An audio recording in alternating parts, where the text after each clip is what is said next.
Jerry and Joan are in a Euclidean submarine on their way to aid in the capture of Johnson and the Gregory rescue boat. Captain Bradford and Mrs. Gregory have been left on the captive yacht inside of one of the submarine locks on the Magic Island. They have just heard a radio message from Jerry to Johnson, advising Johnson to bring his boat to the island at once. Knowing this means Johnson's immediate capture, Mrs. Gregory and the captain are sure Jerry is being compelled to send the message by someone aboard the submarine. Just as the captain and Mrs. Gregory start to do something about it, they hear a rush of water.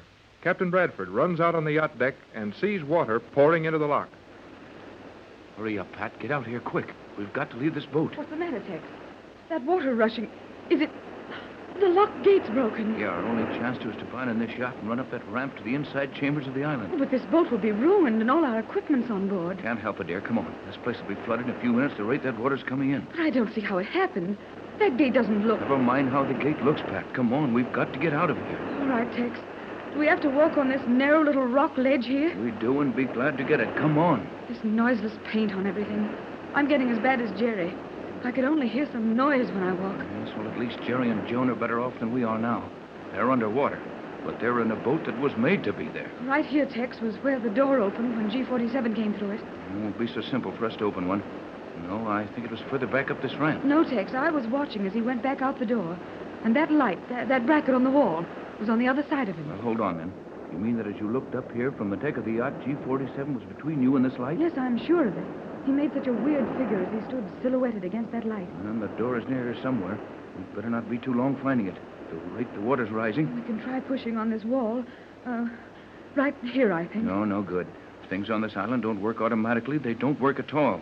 We've got to figure how to get out of here pretty fast, or that water... Tex, the water isn't rising anymore. Huh? What? Not rising? No, it's nearly still now. But it couldn't have stopped. We're 50 feet below the water level now, with the whole island submerged. What could stop the water after the lock gate broke? I don't know, but you can see for yourself.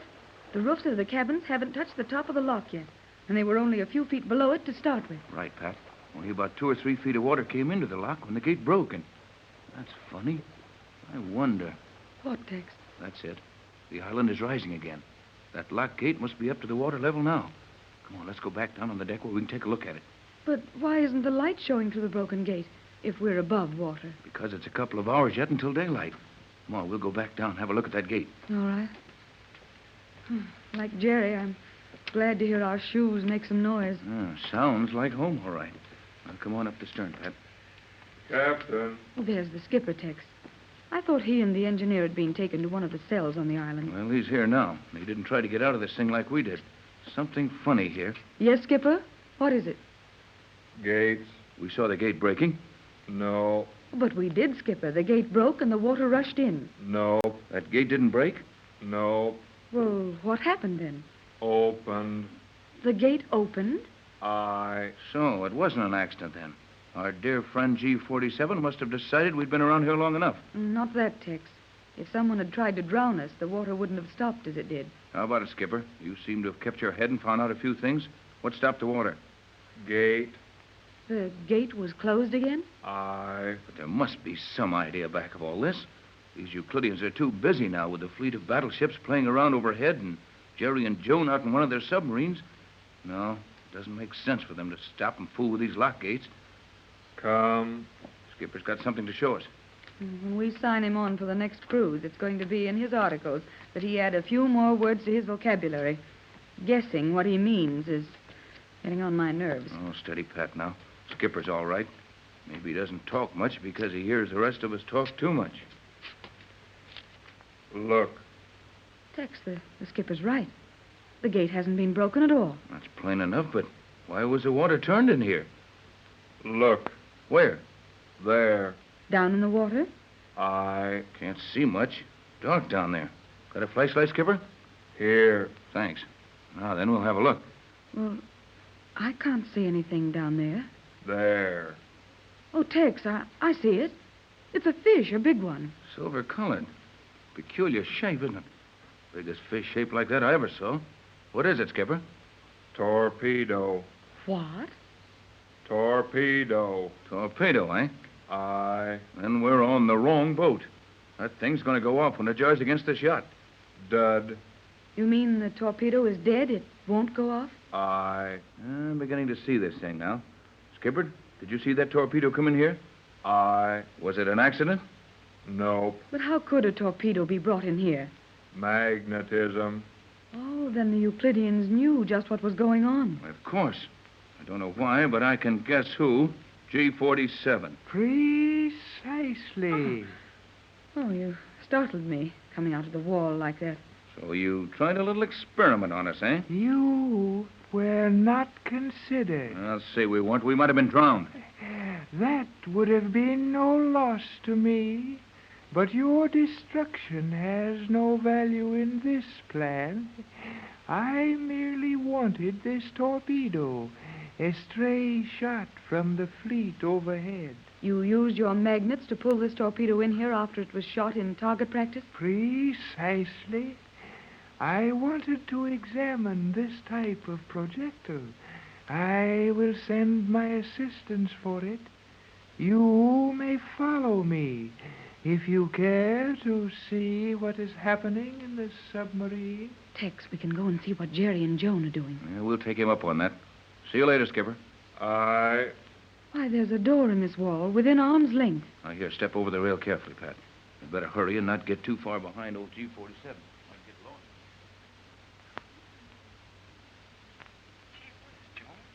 I don't like to just sit here and do nothing while that girl commander does as she pleases with the submarine. It will do you no good to attempt interference, Jerry. We are comparatively safe only so long as you restrain yourself from well-intentioned, though ridiculous and quite obvious approaches to the subject of possible intervention in this Euclidean plan. Hey, quit talking like that. I got enough of a headache now without any big words. We got to figure what to do when we get under Johnson's boat with this submarine. I can use little words as well as you, Jerry. You are a fool. I'm a witch? There is no shorter word for that. You're a fool. Hey, how come? You know that every word you say is being heard by the commander up there in the central control section. Why do you persist in talking? Oh, because this gets my goat. Oh, skip it. I know it's slang, but when I'm excited, I have to think in slang to get anything done. All this mysterious stuff. Here we are in a submarine 100 feet long with a crew of one man and a beautiful girl in command. So you do think she's beautiful, do you? Well, I've got good eyes.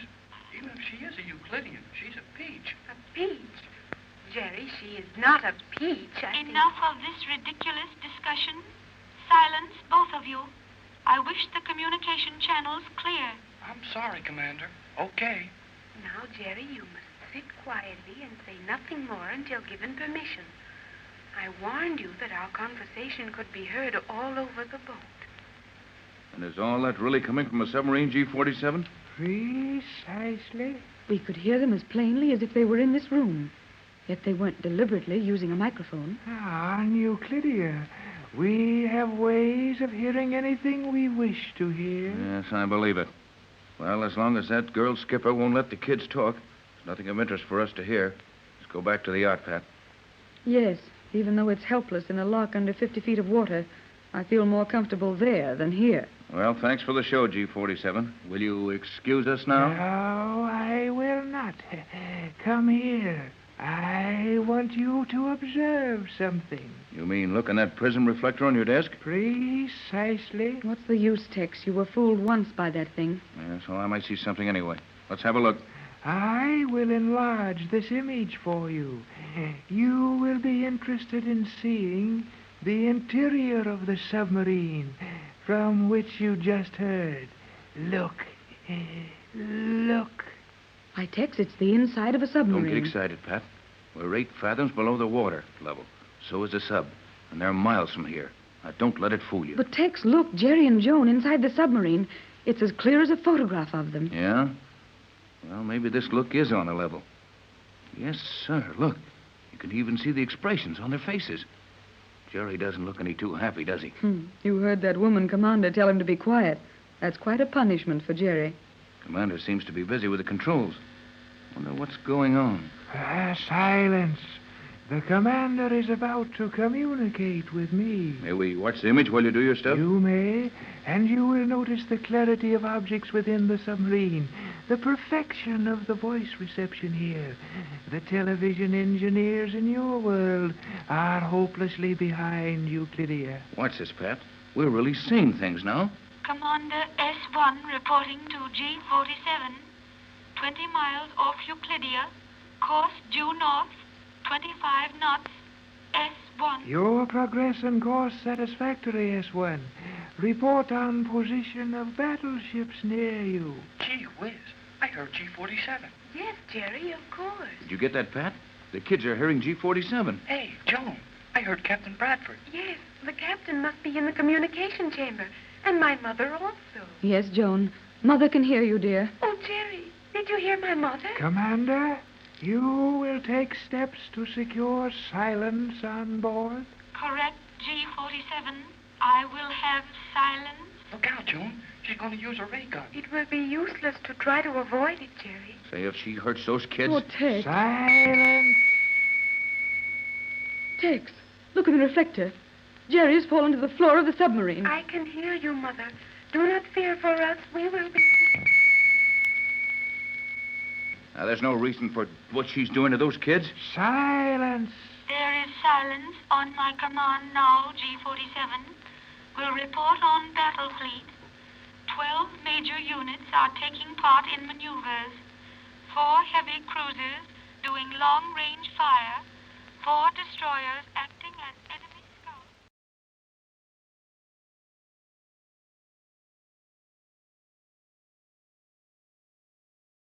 When Mrs. Gregory and Captain Bradford were taken into the communication chamber on the 5th level of the Magic Island, they saw something almost unbelievable. From G47's prism reflectors, they have actually seen the inside of a submarine many miles away, in which Jerry and Joan are being taken to witness the capture of Johnston's boat.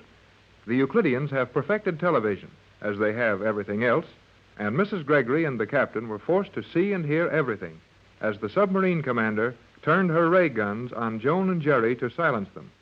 The rays were only sleep-producing ones, however, and as we look into the submarine, we find Jerry and Joan just recovering from the effects. I told you, Jerry, not to talk so much. Well, anyway, we both got put to sleep with that ray gun, and I'm getting tired of falling over whenever one of these Euclideans feels like watching me take a tumble. Now, Jerry, please do not make remarks about the Euclideans. The Commander S1 can hear all we say, and so can SE1, the engineer. You are only making it more difficult for us. You are right, Cleostra. I have found that you two are not entirely trustworthy, however, and must now take further precautions to ensure you're remaining quietly in the stern while I continue my observations here. What's she going to do with us now? Silence. You, Cleostra, will open the small cabinet on your left. You will sponge the hands and shoes of young Hall and yourself with the liquid from the cabinet. Hey, wait a minute. Do you know what that stuff is? Yes, Jerry. It is the magnetic paint, and once we have it on, we cannot move while the commander keeps the magnets active in this section. Oh, so. My girlfriend, the commander, is just as tough as anybody else from that crazy island. I warned you, Jerry. Commander S1 is a Euclidean. Gee, a beautiful girl like that with just a number for a name. What a life. I wish you would not keep calling her a beautiful girl. Well, she is. I don't care if she is plenty tough with us. That don't spoil her looks any. She's a swell-looking girl. She is not a girl. She's terribly old, Jerry. Huh? How old? 22 years. Gee, 22. Is she really? Yes, Jerry. She was given this command on her 21st birthday, nearly 2 years ago. Gosh, that lets her out then. 22's pretty old. I'm so glad to hear you say that, Jerry. 15 is a nice age, is it not? Yeah, it's all right. Kind of young, though. But by the time I'm 21, you'll be 20. That won't be so bad. Oh, but I guess we'd better quit talking about her. She can hear all we say, and she's liable to crack down on us again. No, Jerry. S1 has closed the transparent housing around the central control chamber. We're quite free to talk now. But we can see her just as plain as day. That is more of the transparent steel, and transparent from either side. S1 can see us as well as we see her. Then we better be careful not to make faces at her. Can she tell us she switched on the microphones in this end of the sub so she can hear what we're talking about? Yes, Jerry. That large green tube at her right will glow when the microphones are active, and the red tube when the transmitter is working. Boy, what a setup. And to think your mother and Tex really saw us and heard us way out here on this boat. They will be very worried about us, Jerry, if they were watching when the commander used the ray gun on us. Oh, don't worry so much. Your mother and Tex Bradford are a couple of the smartest people I ever saw. And if they saw us get laid out with those ray guns, you can bet they kept right on looking till they saw us wake up again. I hope you are right, Jerry. Hey, I'm always right. Pretty near. Yes, Jerry. Okay. Now let's quit jabbering about nothing and get down to brass tacks. Brass tacks? Oh, I mean, let's get down to business. Talk about what we're going to try to do and how we're going to do it when we get to Johnson's boat. I think it will be quite useless to plan anything. We will just have to wait until the occasion arises and then take the course which appears most suitable under the conditions existing at the moment. Boy, I got that one. We wait for the breaks and then jump in, huh? Jump in the breaks? Oh, you're getting in my hair. Look, and listen. I mean, we'll do what we think is best when we get a chance to do anything. I think it would be better to sit quietly and wait for the commander's orders. There is nothing of value that we can do, Jerry. Oh, don't be too sure about that. For one thing, you ought to know how they handle these subs. So, well, what will the commander do when we get near Johnson's boat? She will order Johnson to surrender. Oh, swell. But what then? Suppose Johnson does surrender. How do we get his boat to the island? If he refuses to run his boat to Euclidia, S1 will sink it with all on board. Oh, no, she won't. G47 wants the scientific apparatus and Captain Bradford's materials on board that boat. You may be right, Jerry. G47 wants those things badly, and the commander will make every effort to get the boat to Euclidia. But what if Johnson refuses to give up the boat? He will not refuse. Remember that you told him to come to the island when the commander made you send the message. Yeah, but I stuck a few words in that message so Johnson will know things aren't so good with us. And for the homing pigeon is on his way to Johnson's boat. Johnson will have a lot of tricks figured out before we get to him. Any trick Johnson might try would only endanger our lives, Jerry. I am sure the commander will find a way to compel Johnson to bring the boat to the island. Through you. Me? Well, how can she do that? There are many ways. We shall see. Well, if I get a chance to talk to Johnson before we get too close to the island, I'll bet he'll figure some way to give old G47 a headache. Enough of such nonsense. Gee, she heard us. The green tube is lighted. We were careless, Jerry. That is natural with worldly fools. You, Cleostra, should know that only Euclideans are perfect. Okay, we'll keep quiet, Commander. I wish you to come forward to the control section. You also, Cleostra. What do you suppose she wants now? We must go quickly and find out. All right. Take this transparent steel wall out of the way. I'm not so good at walking through steel walls. You are not good at anything. Particularly are your powers of observation not good. The wall has been removed. So it has, Jerry. Well, golly whiskers. How could I tell? You could not, though an intelligent person would. Oh, thanks for the violets. Come on, Joan. Be very careful, Jerry, and do nothing to make S1 angry. Oh, never mind. I mean, I know what I'm doing. You may sit there, Cleostra. Touch nothing and say nothing. You, Hall, will sit here. Right here? Yes, there. Well, here I am. What do I do now? Look at this chart. Our position is here. The position of Johnson's boat is there. Check those at once and assure me you agree with the position of Johnson as given in the last message we received from him. Right. I'll check it. Do not try to do anything except what you are told, Jerry.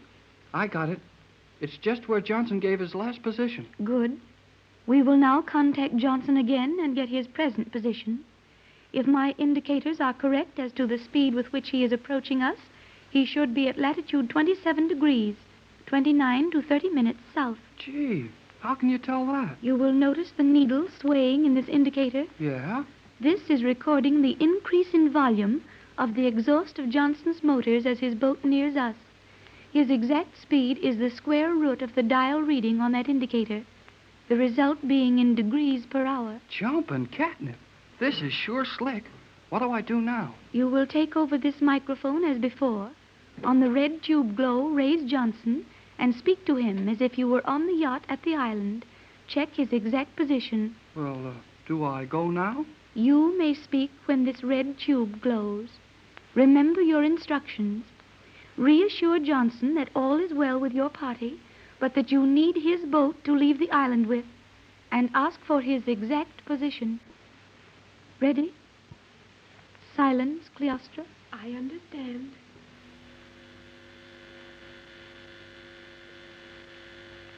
J24Y to J12C. Jerry Hall on J24Y to Johnson on J12C.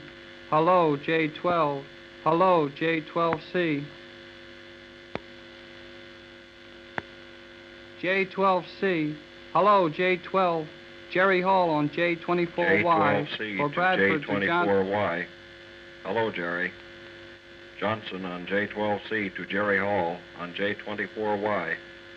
Go ahead, J24Y. Please check your exact speed and position and give me at once. We must be prepared for your exact time of arrival at island. How soon can I have exact position? Your boat. Go ahead, J12C. Am exactly 27 degrees, 30 minutes south, making 35 knots on course due south to island. Check island position back to me. Go ahead, J24Y. Okay, J12C. Your position, 27 degrees, 30 minutes south. You are making 35 knots. Island position, 29 degrees south. Does that check? Repeat of my position, okay. Position of island, okay. But cannot understand reception of your beam with strength in it. Where are you getting power for generator if yacht is crippled? Last message from you said yacht total wreck. Can you explain that, Hall? Can't explain now. Keep coming. We'll report to Bradford your position and speed. That is all, J12C. That is all. Hold it, Hall. Your last message said the bosun was ill. Reassure him all is well. Get that, Hall. All is... Hey, what did you turn that generator off for? I wanted to hear what Johnson had to say about the bosun. I realize that, but it will do you no good to hear more about it, nor will it aid Johnson. Oh, is that so? Well, there's a couple of things you don't know. Silence. I am completing my calibration of Johnson's speed and position with relation to ours. He is making 35 knots, we 25.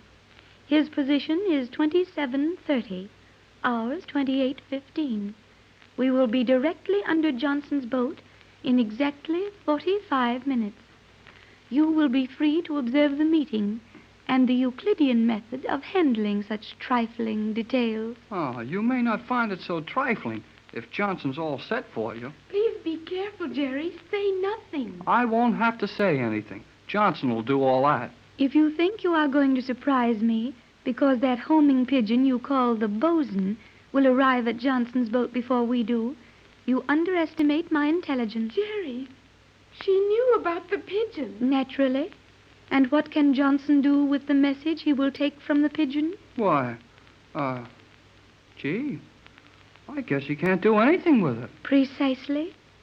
So you see, my young fool, in 45 minutes we will have Johnson, boat, pigeon, formula, and all.